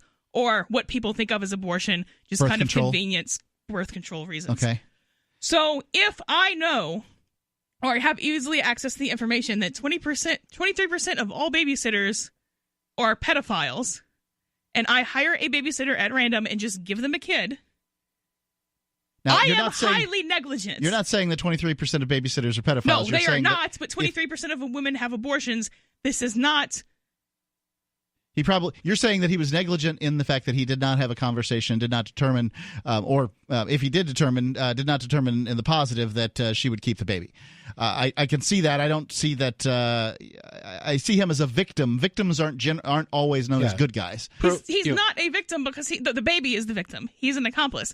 He's not an accomplice. He gave someone a baby who he did not properly vet as to whether they would kill the baby, knowing that they had absolute power to do that. There's no legal obligation to do that sort of due diligence. There is not a legal obligation Let's to do that. take this call. I believe Jay wants to speak to you here. Jay in New Hampshire. Whoops, I just pushed the wrong button. My fault. Call back in the next segment, Jay. Pardon me. My mistake. I do this all the time. So I guess what my question here is that these sound like a couple of yokels that done got themselves knocked up. Which happens all the time, everywhere. But you know what the risk of that is. As a woman, you know what the risk of that is. And as a man, you also know what the risk of that is. And if I'm going to talk negatively about single moms, I'm not going to give the dudes any rights to say that they're a victim. Because they're doing the same thing the women are doing. And you certainly do talk negatively about single moms and the dudes that with whom single moms are made. But at the same time, as a sort of outside observer, why do I care? So you've got this person who's likely to have grown up poor and dependent on the state, and whatever it is that they've done, chances are good they're not going to amount to much, statistically speaking. The baby or the father? The baby. Why should I care? You don't have to. I mean, you don't have to care about a random murder, but if it's no crime to not amount to much. Yeah, but why? I agree that it's no crime to not amount to much, but I don't know. I think that this argument gets a little in the weeds. The number 855-450-3733. It's 855-450-FREE here on Free Talk Live.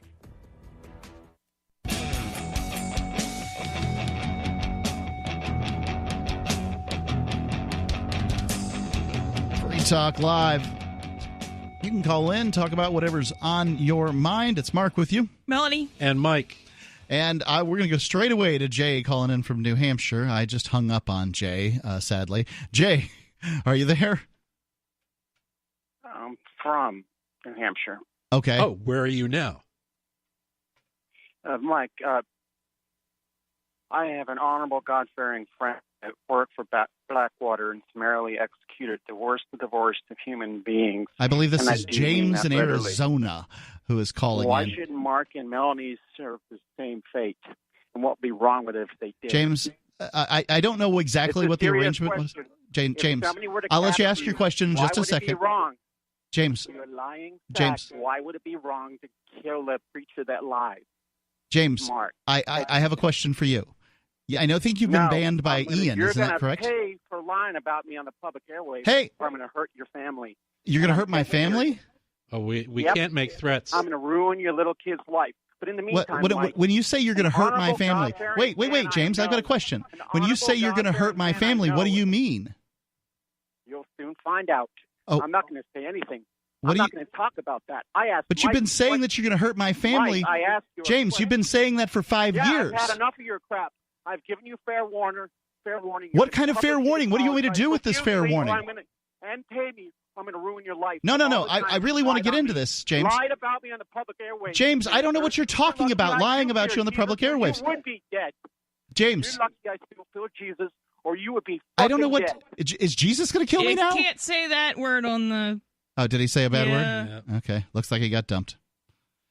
Yeah, I don't know what this guy's problem is. I really don't. He's a lunatic, and he's threatening my family, and I mean I really don't know what I really don't know what his problem is. Yeah, because apparently FCC rules you can call in and threaten kids, but you can't say the F word. Right. That's funny. Right.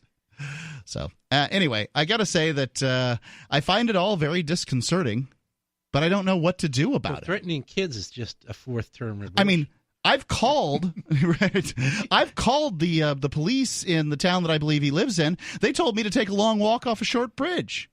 They told me to call the police in my town. I called the police in my town. They said I can't do anything about it. He doesn't live here. What are we supposed to do about it? I mean, I honestly don't know what to do about this guy. He's upset about me lying about him in some manner or another, having something to do with. But you know what you did. Well, it's that funny. It's like, Ian looked up and saw how many DUIs he had and said that he had like 3 DUIs on the air. Now, I can only presume the internet is telling the truth, and that he then says something else. Okay, fine. He gets to say that it's something else. What's the big deal? I mean, you got to say that you get your chance for a rebuttal, but it's a problem because we don't believe him, I guess. I mean, I don't know if I believe him or not. I don't really believe anything. I don't really care. I care that he's threatening me and my family, but that's about all I can do about it. And ladies and gentlemen, my statist audience that believes in government, when the cops tell me that they're not going to do anything about it, what am I supposed to do? Am I supposed to believe that these people protect and serve when I've got a guy right here, audio, all the evidence you need is threatening my family? He said he's going to hurt them. And as a felon, you're limited in your ability to defend your family. Right. The government limits my ability legally to defend myself, and then will not do anything in its stead. And then you want me to believe in as this? I said previously, the Supreme Court has ruled multiple times that police departments are not legally responsible for protecting you, me, or any other individual. And I'm just supposed to believe in this organization that it's here to protect me. That's what Guillermo, who called in a little earlier, said, that it's an organization here to protect you. It doesn't protect me. It hasn't stopped this lunatic from making threats. And I'm sure his driver's license hasn't been taken away. He's just able to drive from wherever he is to here and blow holes in me and my family. It's a good thing you're your own employer, so he can't call your boss and complain about you. I'm sure he would do that. I bet he's called every advertiser we have. I'll bet he's called I bet he's called government agencies on us. I'm pretty sure that's what he's talking about when he says he's making his threats, but I don't know. I mean, hurt is this kind of slippery term. Now, well, he's what I would call butthurt. Yeah, he's a crazy person is what he is. So, going on with this story, Melanie, it's apparently this redneck couple, one of them decided to I'm just saying that because they're in Alabama. I don't have any idea who these people are. But the young lady decided to get an abortion, and the young man apparently is not happy about that and suing the Yeah, so he's right. I just don't think he has standing. I don't think he has standing legally, and I don't think he has standing morally. I don't know how he is. Oh, and so the clinic has until April 1st to reply, so this case hasn't actually been decided yet.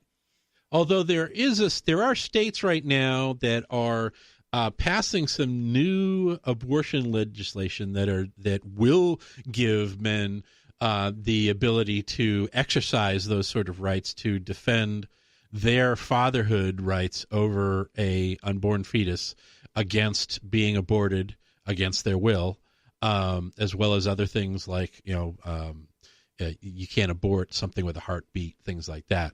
That's not going to withstand Supreme Court. That would be interesting to see what happens with that. I would think that if men could just say, I don't want anything to do with that kid, and then not have to pay, which right. I've seen people in that situation. I don't know how it works legally. I've never been. You can actually, if you do it up front, you can sign away your rights, and then that also signs away. The state will always negate those when they want to. When the mother winds up applying for any kind of welfare, it doesn't matter if you have she has a contract with the father that even that was adjudicated by a judge or between lawyers and so forth. The state will always negate those agreements in order to collect from the father to compensate for the welfare the mother is being paid by the state.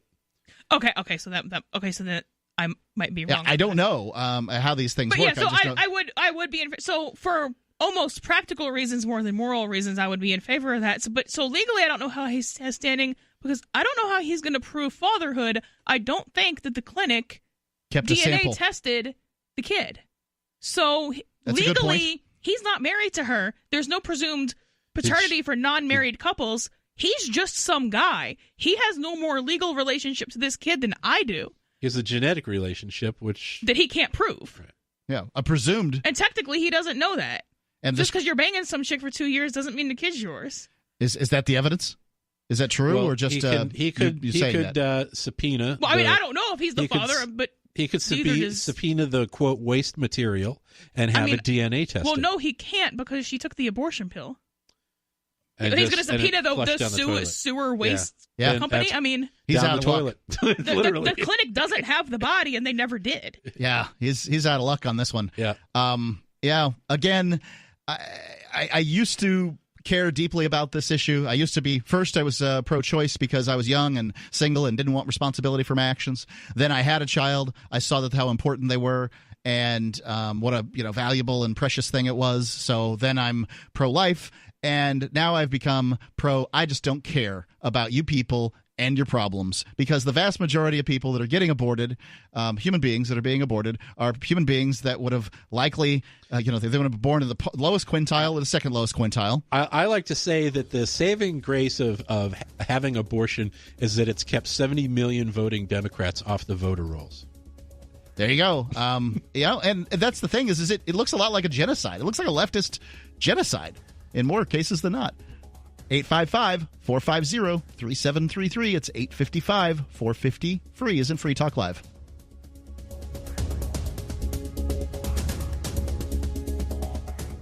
Podcast download numbers are the most quantifiable and important numbers that we can show an advertiser. So please, if you've not already done so, subscribe to the podcast via iTunes, Stitcher, SoundCloud, or in the podcatcher of your choice. Ratings and reviews help other people find the podcast, so please give us a rating and review on any podcast platforms that you use. Ratings and reviews are used to move a podcast up in search results, which means it's easier for others to find the show. This is free advertising for us, it's easy for you, and it tells other people that you like the show. Subscribe, give us 5 stars, and leave a review.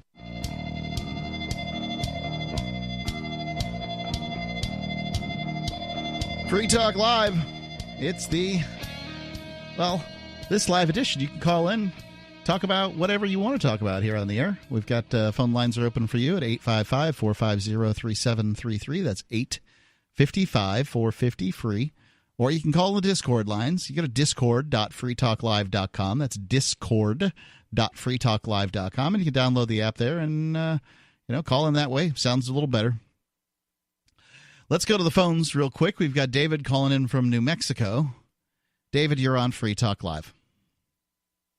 Hey, on what you were just talking about, if I could do everything over again kind of thing, what advice would I give to the younger me? But, first of all, this government we have is absolutely beyond the shadow of a doubt got to go. I mean, there's been plenty of sucky times to be a human being, and there are some exceptions, but I would say that now is one of the suckiest times to be alive on this planet. I'd say the technology that we have makes it pretty good.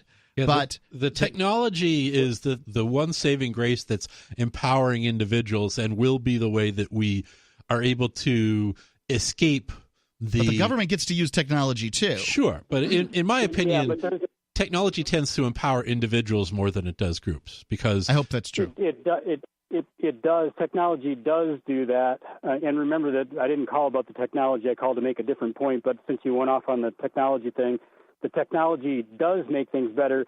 But at the same time that it's making some things better, it's making a whole lot of things worse. And remember this, let me repeat something I heard somebody else say, that 1,000 years ago when the king could come and chop your head off anytime he wanted to, if he wanted to, usually he couldn't find you. Usually you were somewhere, 20, 50 miles, 100 miles away from him, living your life, and the king and his court were too busy to have anything to do with you other than to send the tax collector around once every how often. And other than that, you were not bothered by the king or the government whatsoever. So, and there's a lot to be said for that. But what I did call about is that if I could do everything over again, having wasted a decade of my life fighting for my kids that were, wrongly separated from me, if I could do it all over again, my advice to men would be, notwithstanding, whatever attachments of the heart you gain along the way, but as a plan, I wouldn't invest time and money going to get an education unless I had some burning desire. I wouldn't waste any time or money investing in property that has a good value to it. I wouldn't pursue any of those things. What I would do, most men enjoy doing something, for whether it's running rivers or whatever. And my recommendation to me, and other people could follow it also, is just to do something to get the minimum amount of money you need to live, doing something that you enjoy, so that every day is playing. There is no work. It's all playing, and you're making a minimum wage. And then when you go out to the bar at night and you meet some chick and you end up sleeping together and somebody gets pregnant, then the most you're at risk for is 1/3 of the minimum wage income that you're receiving doing something you consider to be playing. And that way you're safe in court, because when you get dragged into court, you're already working a full-time job. You're making a lawful minimum wage. If that's what your career is, that's all you've ever done. You didn't intentionally leave your high-paying job on Wall Street to go get a minimum wage job in order to be in contempt of court, so nobody can order you to go back to your $100,000 a year profession, and that's would be what my recommendation would be. And I got nothing, and I still think kids are great, and if by chance you gain some children along the way, because the bottom line is when most men I know, and the way I feel about it, when a kid is in my life, on a regular basis, I take care of the kid. The kid gets fed and sheltered and clothed and entertained and educated and all that stuff. But when the government gets involved in it and just makes the man an ATM, and yes, I know that it's reversed in many cases, especially nowadays. But when you become just an ATM and you're not physically in the presence of the child, that's not a relationship, and that's not what children are for, and that's not what men were meant to be used for. I agree with you, David. It's so difficult out there when, like the court will say you've got to pay, but you can't see the kid. And I've heard a lot of stories like this. It's never happened to me. But, I can tell you my dad was really outraged by the whole what the court had to say. Thank you for the call, David. What they made him pay and all these things. I mean, in retrospect, I think he could have done some things differently. Should you not pursue a career? Well, I think, if pursuing a career makes you happy, you should. But I think David makes a good argument that playing and having a good time in your youth is not a bad idea. Yeah, so that's personal. I think preference. That losing 1/3 of a minimum wage can make your life suck a hell of a lot more than giving up 1/3 of $100,000. But you could always work harder and make more money than that minimum wage at that point if you needed more money. And if you're making minimum wage, you're likely not living out of the home anyway. Yeah, I don't think child support should exist. I think it's a horrible idea, because then maybe it would incentivize women to, not get knocked up at bars by strangers. But I kind of don't really have any sympathy for somebody whose life plan is, I'm going to go, sleep with women at bars without condoms, and, oh no, that costs me money. Like, well, if I have to pay welfare for your kid, I'm not particularly sympathetic to the fact that you have to pay child support for your kid. Let's go to the phones. Tom, calling in from New Hampshire. Tom, you're on Free Talk Live.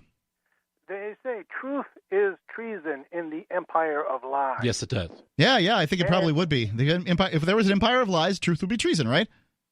Well, in the 116th Congress, first session, House Resolution 241, quote, condemning the anti-Semitic comments of Representative Ilhan Omar from Minnesota, unquote. This is not the one that got passed on March 7th. Okay, this is one that was being proposed by some Republicans who are all bent out of shape, that the one that got passed didn't go far enough. And check this out, the front page, one of the lines, whereas in 2018, Representative Omar posted, quote, drawing attention to the apartheid Israeli regime is far from hating Jews, unquote. Okay, that's one of the quotes that they're accusing Israel of engaging in apartheid is a falsehood, so it's false propaganda, so that is anti-Israel. I don't know what apartheid means. It's keeping ethnic groups apart within a single nation. And there is no apartheid in the State of Israel because 20% of the State of Israel is made up of Arabs who are a mix of Muslims and Christians, and the Muslims and Christian Arab Israelis have full civil rights. They can own property. They have jobs. They can participate. They can vote. They can participate in government. They join the Israeli military. They have full civil rights in Israeli society. So this whole apartheid regime crap is about the conflict between the Palestinians who are not in the State of Israel and the government of Israel. Now, what's going on, though? That is not an anti-Semitic comment, though. It is an anti-Israeli government regime comment. Well, it based upon the idea that the Israeli government is a Zionist government, and Zionism is nothing but saying that Jews, like every other ethnic group, have a right to live safely in some land as their homeland, someplace on earth.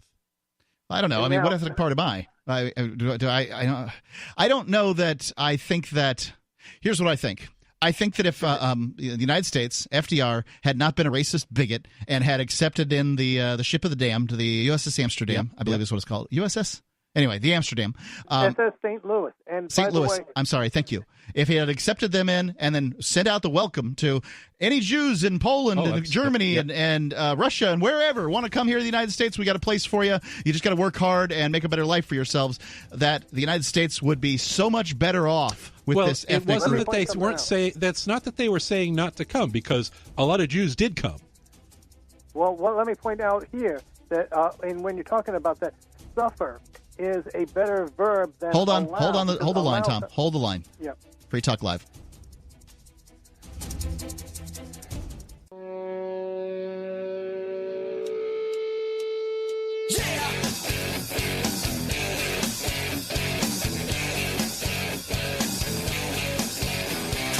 Free Talk Live. Final segment here. It's Mark with you. Melanie. And Mike.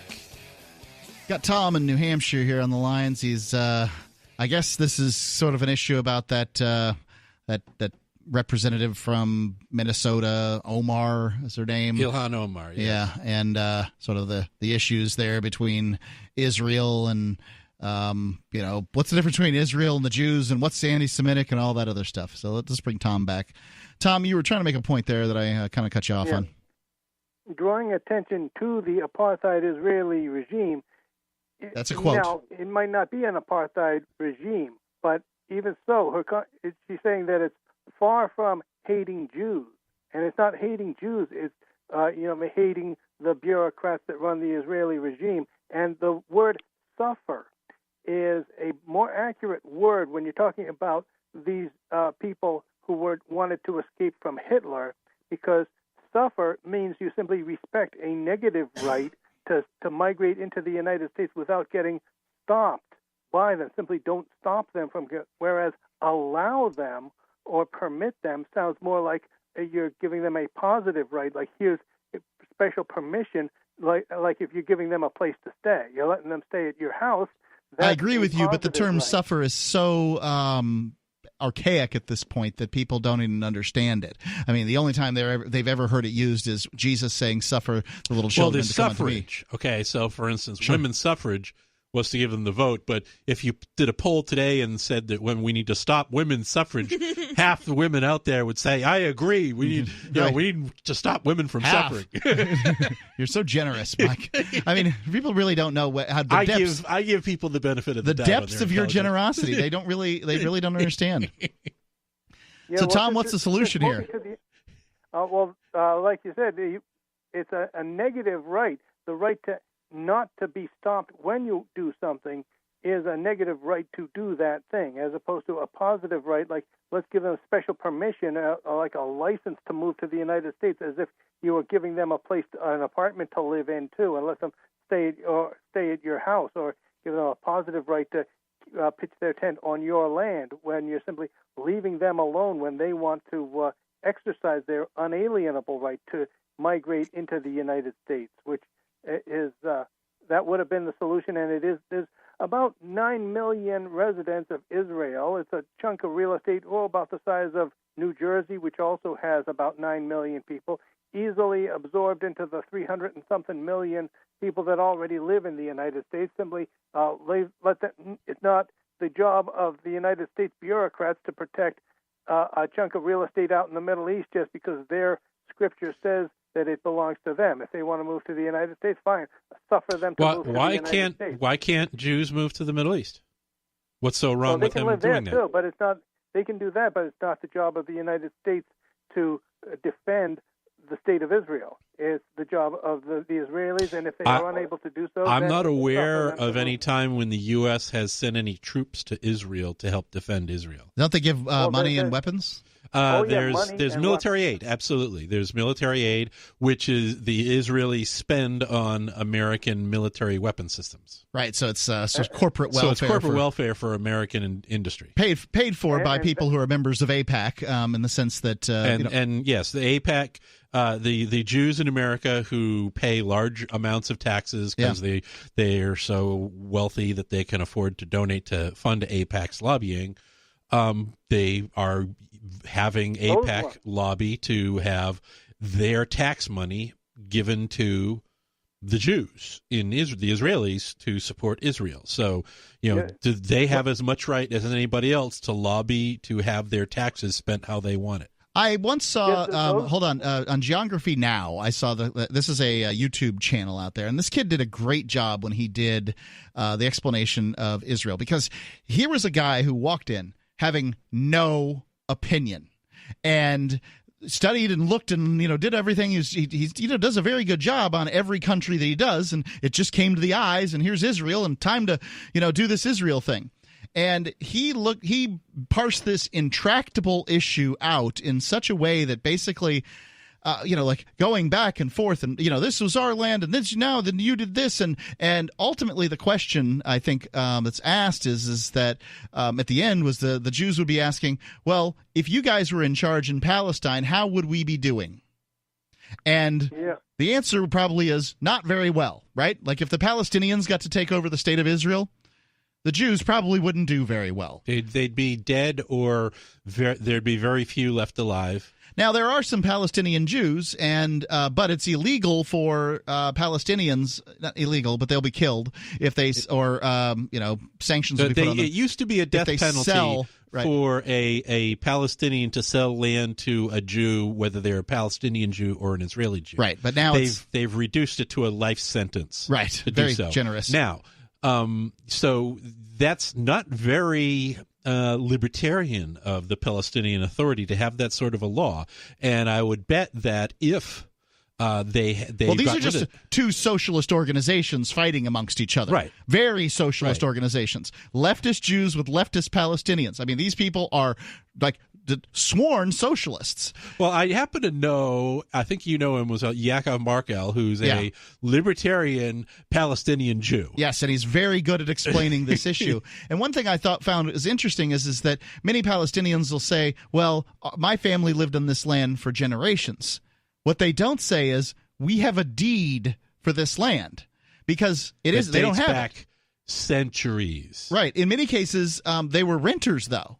And the people that that owned the land or whatever were from other locations, those locations being the locations that waged war on Israel. So many times these settlers who are living in land that is dubious, no doubt, would have been, like this. It's just an intractable issue. At the time of the Israeli War of Independence, a large part of the Palestinian population were migrants from Egypt, from Iraq, who would come in for jobs that were created either by British investors or, ironically, by Jewish investors creating jobs.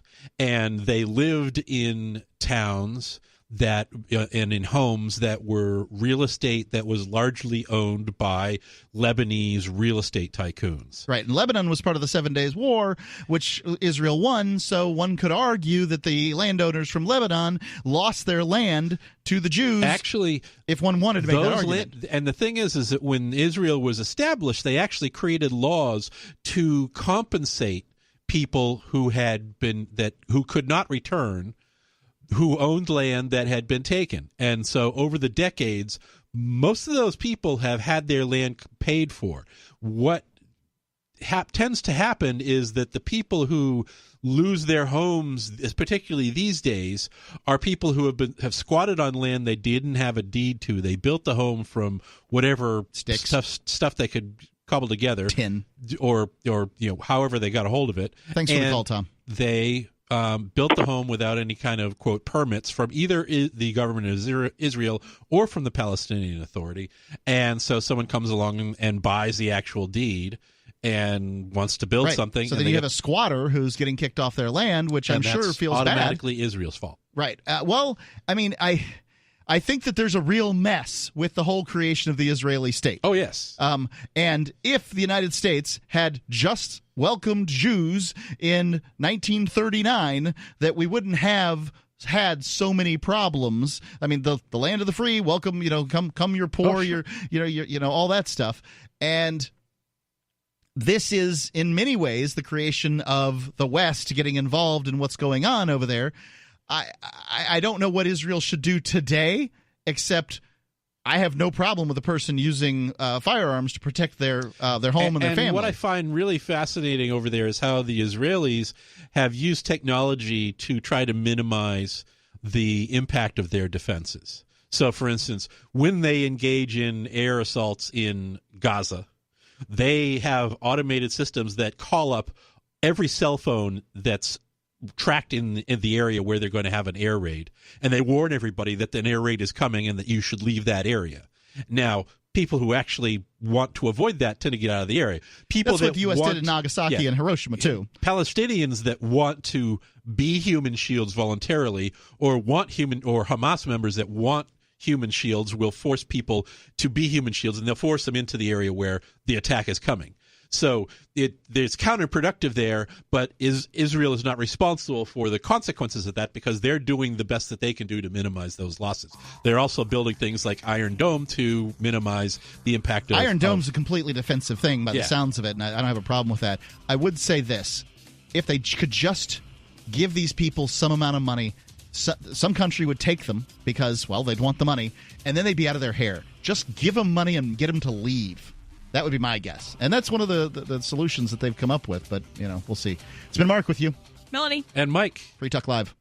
Some of you asked, and now we've delivered. LRN.FM's live Keene, New Hampshire studio shows are now streamed in HD on Twitch. Visit our channel at twitch.lrn.fm and give it a follow. If you have Amazon Prime, you get one free subscription on Twitch. If you use it on our channel, Twitch will give LRN.FM a monthly piece of your Prime subscription cost. So please watch, follow, share, and subscribe to twitch.lrn.fm. That's twitch.lrn.fm.